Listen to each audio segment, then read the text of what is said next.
El 20 de noviembre de 1910, varios grupos de personas salieron en las calles a pelear contra las condiciones injustas del país. Este acontecimiento marca el inicio de la Revolución Mexicana. Antes de que comenzara la Revolución Mexicana, México era rico, es decir, había suficiente dinero y recursos para mantener a todos sus habitantes. Pero el dinero no estaba repartido de la misma manera entre la gente. Había mucha desigualdad. Las personas que trabajaban más ganaban menos.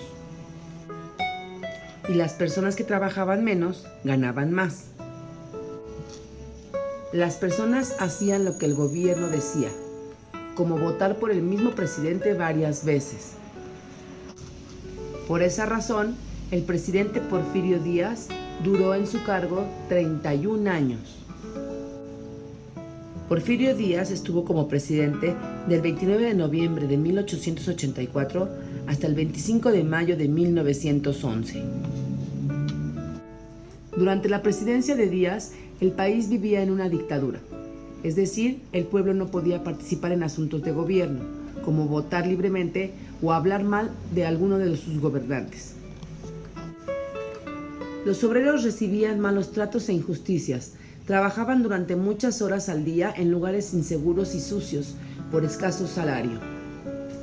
La clase rica tenía mucho dinero, eran personas que no trabajaban. Normalmente se apoderaban de los terrenos y obligaban a la gente a trabajar para ellos. Durante el gobierno de Díaz no todo fue malo. Por ejemplo, se construyeron muchas vías para el ferrocarril, por lo que se pudo transportar a personas y mercancías más lejos y más rápidamente. Los personajes principales de la Revolución Mexicana. Debido a la desigualdad entre los trabajadores y los ricos, el pueblo estaba molesto. Surgieron líderes que invitaron a los ciudadanos a luchar en contra del mal gobierno.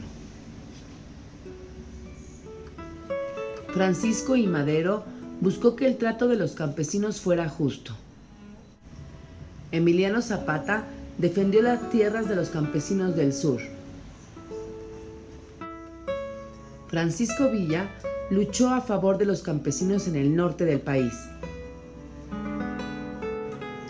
Álvaro Obregón fue presidente de México de 1920 a 1924.